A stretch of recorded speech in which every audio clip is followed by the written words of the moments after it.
We are rocking and rolling. We are coming up to part 3 of our True North section.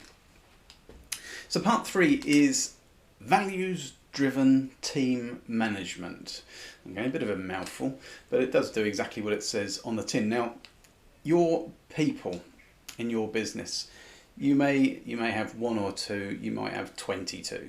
Okay, but either way, I'm sure you'll be able to relate to the fact that a business's people is the business's biggest asset. Okay, well, they can be, or they can be the biggest pain in the arse. Okay, now I'm sure if you think about some of your team, you may well be thinking, yeah, that one's a pain in the arse and that one's an asset, and that's quite interesting in itself, because that is exactly what this whole values-driven management concept is all about. So where we often find ourselves is having difficulty in terms of managing employees. Maybe it's also poor role allocation, so potentially we've got the wrong person doing certain roles. Of course, what we really want is an effective, values-aligned team that manage themselves. That's what we want to be aiming for. And in order to do that, we need to ensure that we've got the right people in the right seat, doing the right job the right way. So it's not a lot to ask, is it? But it is actually the values that will drive this forward for you. And where people fall over with this, or fall short, or fall down, whatever which way you want to look at it, is they ignore the values fit when they look at either taking somebody on, or indeed the people that you've got already on board. Personally speaking, I've made that mistake myself, where either someone's been there a long while, and so you kind of feel obliged to keep them on board, and you end up making excuses for them, and they don't really quite do the job, but they have been there a long while. Or the other end of the scale is that you just like them, because they're a bubbly character, they make you laugh, they're quick-witted or whatever, but actually behind that they're not really in alignment with the company values, and they don't really fit. It's just that you happen to like them. There's all kinds of weird and wonderful examples around that kind of theme, but it ultimately boils down to that we've ignored the fact that that particular individual or individuals don't fit with the company values. So something's got to change if that's the case. It also will lead to micromanaging. If we've got somebody who isn't quite up to the role, or doesn't conform to the values, isn't operating in alignment with values, we find that we have to constantly look over their shoulder to finish off bits of their work, to take the work off them sometimes. And clearly that's not scalable. It's not enjoyable. It's not enjoyable for you or your team member either. So we want to avoid making those mistakes, so that we can get to a lovely value-aligned team that is driven because of the values behind it.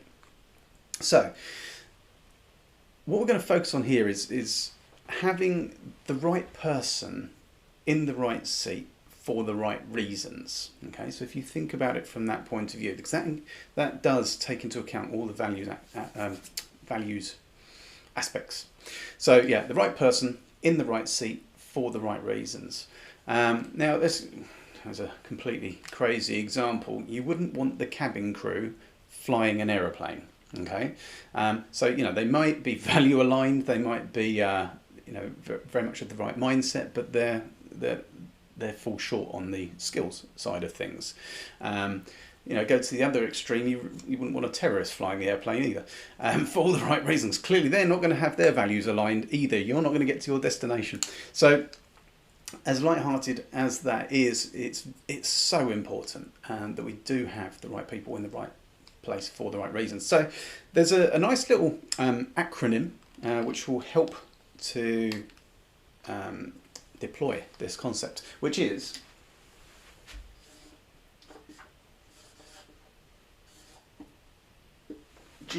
WC. So what this stands for is they get it, they want it,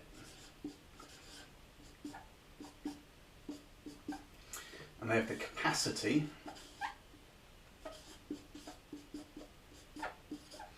to do it. Okay. So this is how we can manage our team with values alignment. Okay. So first of all, we've got all our values nailed down. We're happy with that. We've done that in the previous section. They're on the wall, aren't they? They're on the wall, displayed for everyone to see. So when it comes to the actual roles that these people are in, do they truly get what they need to do in order to operate in alignment with the values? Has it completely clicked with them? Has the penny dropped that whatever their role is, that exactly what they need to do, that means that they're operating in alignment with the values? Because if they don't get it, then we have to go one of two ways. Number one, train them. That's the first way, obviously. Let's train them, let's help them, let's work with them to see if we can get them to the point where they get it. Okay. Clearly, if we try that and they still don't get it, we have to ask the question, are they the right person in the right seat for that role? Okay. I'll let you decide. Likewise, we then ask them, do they want it? Do they want that role? Do they want to do that particular job? Now, again, I've got examples in the past where people have maybe been recruited for a certain particular job, and maybe as the business has grown or evolved or changed, that we've taken that person from a particular role. And again, because we like them and they're charismatic, we've then put them into a different role, assuming that they'd be great at that. And yet that person's kind of gone, well, I'll do it for a little bit, to help you out. And we've gone, no, you'll be all right, you'll settle in. Yeah, but the fact of the matter is the person just didn't really want that job. It wasn't what they came here for. And so understandably, their level of performance is not going to be at the same level and peak as somebody that truly wants that job. So we need to understand, do they actually want it? And again, does that fit in alignment with their values and our company values? And finally, do they have the capacity to carry out the role? Excuse me. So this means both the physical and mental capacity.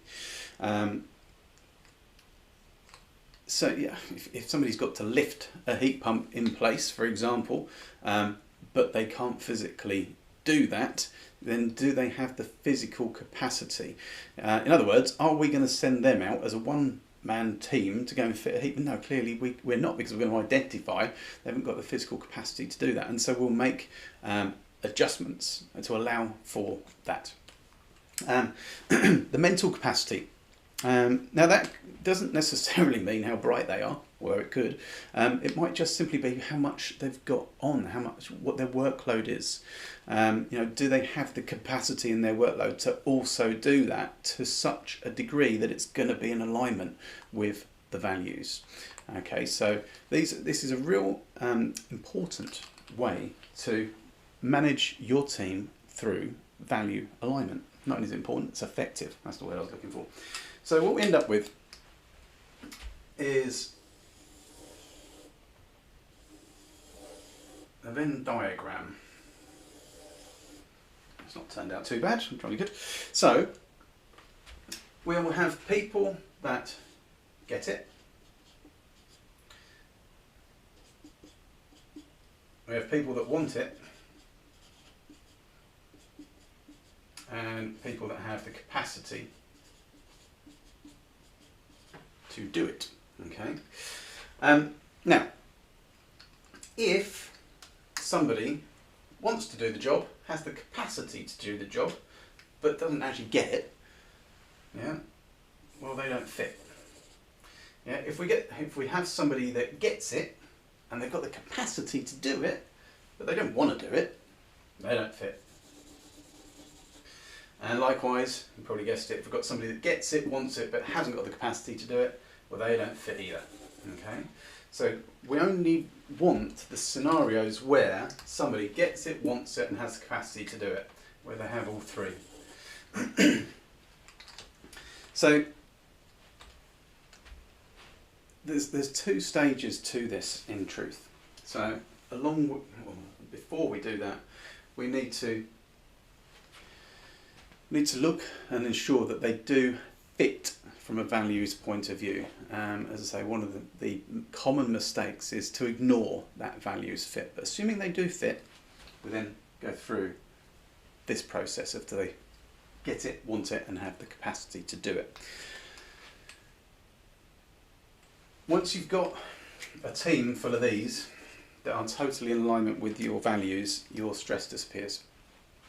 Your business can scale, and you've got then a true foundation from a team, from an employee point of view. It's a strong foundation. They're genuinely an asset at that point in time. And the opposite is also true. Yeah, if you've got people in these red zones, yeah, they are the opposite of an asset. They are going to bring the business down in some way, shape, or form. Not even necessarily because they want to.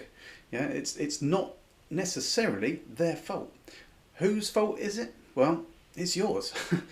See, the thing is, when you're the business owner, everything in the business is your fault. Because you're the buck stops with you. You're the only one with the ultimate control over this. Now, likewise, when you become an amazing success, that's your fault as well. In other words, your responsibility. That was down to you. And down to you taking these kind of actions with your team. Make sense? So, what do we need to do? As ever, consult the worksheet. Okay, you will see that the tasks listed out on that worksheet are that, first of all, you need to give all of your employees a values review. Okay, now this is great if you've only got a couple of employees, maybe not so great if you've got 22 employees, but either way the job needs to be done. Okay, interview every single one of them for an employee values review. And what you're doing in this review is you list out all of your values and you basically mark them, yeah, in terms of, are they in alignment with your values? Do they work in alignment? Do they operate? Do they think in alignment to your values? Now, you should know your team by now, but even if you have somebody relatively new that you don't know quite so well, then you literally interview them, talk through those values, how they feel about them. Are they in alignment with their own personal values? And clearly you want to get to the point where you can actually score them. Once you've done that, then you need to evaluate every one of your employees and with regards to their role as to whether they get it, want it, and have the capacity to do it. When you've got that score of where they sit in terms of value alignment and their GWC rating, you then need to make some tricky decisions and maybe make some adjustments within the business. It might be that you reposition someone within the business. You perhaps reduce the workload, their responsibilities, give them a slightly different role that's more suited to them, and a role perhaps that they actually do want, a role that they do get, and a role that they have got the capacity to do. And when you do that, you might see an incredible difference in that particular person because they're in a better place. It may be that it transpires that actually this person is not a cultural fit. Yeah, they do not operate in alignment with your values. In fact, some of their values are the exact opposite of what you're trying to achieve here. That perhaps they don't necessarily get what they've got to do. They don't want to do it and they've got the capacity to do it. Clearly, someone like that, really, there's no place for them in the business. Okay. Now, you may well know this already. Maybe there's a name that's popping into your mind. Maybe you know this deep down. Okay. But this, you can't allow that to happen. If you want the stress-free life and you want to be able to build a business, you want to nip this in the bud right now. When you make the adjustments, communicate it to the team, explain why the adjustments have been made. You know, if you've asked somebody to leave the business as a result of this, communicate that to the team, explain transparently and honestly to them that they weren't in alignment with the values, and that's how important it is, that's how serious that you take it, and perhaps also that they didn't get what they had to do. Now, actually, just coming back to the getting what they've got to do, ensure that you have been very clear with them in terms of what their roles and their responsibilities are. Okay, because if you haven't been clear and given them their roles and responsibilities, and they go, oh, I'm not too sure what I've got to do. Well, once again, whose fault is that? Yeah, that does come down to you. So once you've absolutely clarified, without a shadow of a doubt, what their roles and responsibilities are, if they then don't get what they've got to do, clearly you've got a problem. Okay, makes sense? So yeah, as a summary then, we don't want the cabin crew flying the plane, and we definitely don't want terrorists flying the plane. So let's make sure our values are all aligned and that they have the GWC factor as well. We want the right person in the right seat for the right reasons. Sound good? Fantastic. Right. So what you need to do then, like I say, is go through the worksheets, make adjustments if necessary. Okay, based on the values and the GWC aspect. This also is an ongoing thing. Okay, you need to do this review every 90 days. So every 3 months, which you should be doing quarterly reviews with people anyway to ensure all of this, and to make sure they're still in alignment with the values. And if they are slipping, then clearly we need to give them a talking to, and I would suggest that you have a 3 strikes and out policy. That said, if somebody was in alignment with values but now isn't, you need to do a bit of a deep dive into that. You know, what's happened? Is it that actually they were putting on a facade the whole time, or is it that something's happened within the business? Maybe somebody else within the business has affected them. Yeah, and so we need to think, well, why are you no longer operating in alignment with your values? Why is your attitude changed with regards to this? You know, what's been that factor? It might be something outside of work.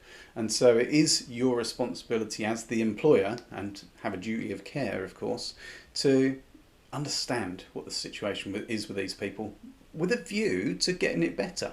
You know, that's kind of the point here. We're not going in gunslinging and getting rid of everyone that we don't like because they don't align with the values. Otherwise we'd have no one left. It is about making sure that we're managing our team, supporting our team in alignment with the values. If they're falling out of alignment, and they were previously good, if they're falling out of alignment, what's happened? Yeah, can we help them? And we'll go from there. Hopefully that will make sense to you. This is an amazingly powerful tool when you actually deploy it and stick with it. So do the 90-day reviews. I really want to hear how you get on with this and what your thoughts are. So yeah, do drop a comment below.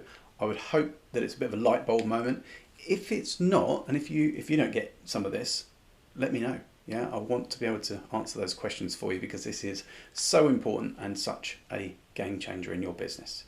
So what's next? Well, next section, we've completed part 3 of our True North. So that's good news. As I say, we're making progress. So we're going to move on to section 2, which is the success blueprint. Okay, so that's pretty good stuff. So I'll see you for the success blueprint.